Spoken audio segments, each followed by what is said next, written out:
दूसरी तरफ जाकर सब्जियां बेचेंगे और अच्छे पैसे कमाएंगे। बहू की डिलीवरी हॉस्पिटल में कराएंगे। पर अब तो नदी का भी पानी बढ़ गया है, कैसे नदी पार करके जाएंगे? और हमारा सब्जी का खेत, मुझे अभी खेत जाना होगा। जो परिवार बारिश होने का सबसे ज्यादा इंतजार कर रहा था, अब वही चाहता था कि बारिश रुक जाए। अब जैसे ही बारिश कम होती है, पूरा परिवार खेत जाता है। सब्जियों की खेती में घुटने तक पानी भर चुका था, जिसे देखकर दिवाकर और उसका पूरा परिवार परेशान हो जाता है। खेत में तो घुटने तक पानी भर गया है, अब कैसे पानी कम करें? अगर खेत से पानी नहीं निकाला तो सारी सब्जियां गल जाएंगी। सुनिए जी, हम घर में एक बड़ा सा पाइप लेकर आए थे ताकि उसकी मदद से नदी का पानी खेत तक ला सके। क्यों ना अब उसी का इस्तेमाल हम खेत के पानी को नदी में डालने के लिए करें। भाभी बिल्कुल सही कह रही हैं। मैं अभी घर से पाइप लेकर आती हूँ, इससे पहले कि बारिश शुरू हो जाए। मोटर की भी जरूरत पड़ेगी, मैं भी किसी से मोटर मांग कर लाती हूँ। काजल घर से मोटा पाइप लेकर आती है तो वहीं शांति कहीं से मोटर मांग कर लाती है। अब विनोद अपने बेटों के साथ खेत में मोटर और पाइप लगा देता है, जिससे खेत का सारा पानी नदी में आने लगता है।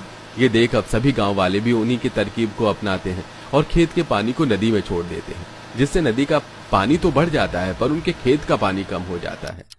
अब लगता है कि हमारी फसल बर्बाद नहीं होगी।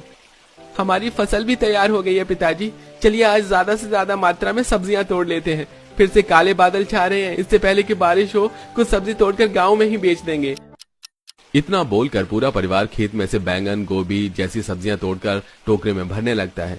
अभी पूरे परिवार ने थोड़ी सी सब्जी तोड़ी ही थी कि तेज बारिश होने लगती है। बारिश तो फिर से शुरू हो गई। जितनी सब्जियां 50 साल तोड़ ली हैं, उतनी ही लेकर घर चलते हैं।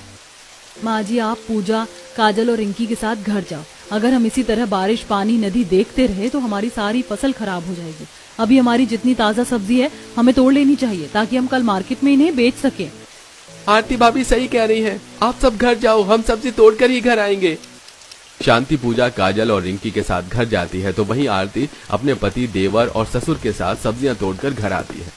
अगली सुबह होते ही वो लोग ठेले पर अपनी ताजा सब्जियां तैयार करते हैं और उन्हें बाजार में बेचने के लिए चले जाते हैं। बारिश की वजह से बहुत कम सब्जी वाले बाजार में होते हैं, जिस वजह से उनकी सब्जियां अच्छे से बिकती हैं। भैया 1 किलो बैंगन और 4 किलो आलू कर दो। इस बारिश की वजह से पता नहीं बाजार अब जा पाऊं या ना जा पाऊं। हाँ बहन, क्यों नहीं, वैसे भी काले बादल छा गए हैं, बारिश किसी भी वक्त हो सकती है। विनोद, दिवाकर और अमन इस बारिश का पूरा फायदा उठाते हैं और काफी महंगे दाम पर सब्जी बेचते हैं। देखते ही देखते बारिश शुरू हो जाती है और वो लोग बारिश में भीगते हुए घर आते हैं। और अगली सुबह जब बारिश बंद हो जाती है तो विनोद अपने दोनों बेटों के साथ पहले एक नाव बनाते हैं और फिर 2 कट्टों में सब्जियां भरता है और उन्हें नाव में रखकर नदी के दूसरी तरफ जाने लगता है।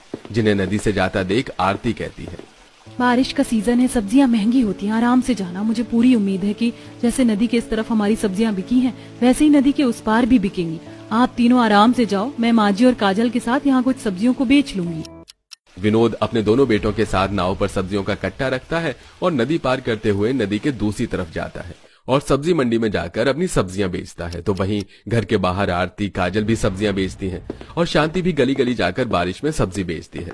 और इस तरह एक गरीब परिवार इस बारिश के मौसम में भी नदी के पास रहकर भी अपनी फसल बर्बाद होने नहीं देता और अच्छी खासी आमदनी करके अपना घर चलाते हैं। और कुछ ही महीने बाद पूजा की डिलीवरी एक अस्पताल में होती है और पूरा परिवार पूजा और उसके बच्चे का नदी किनारे बारिश में अच्छे से ख्याल रखते हैं। बारिश में 10 तरह के पकौड़े बेचकर माला माल हुई गरीब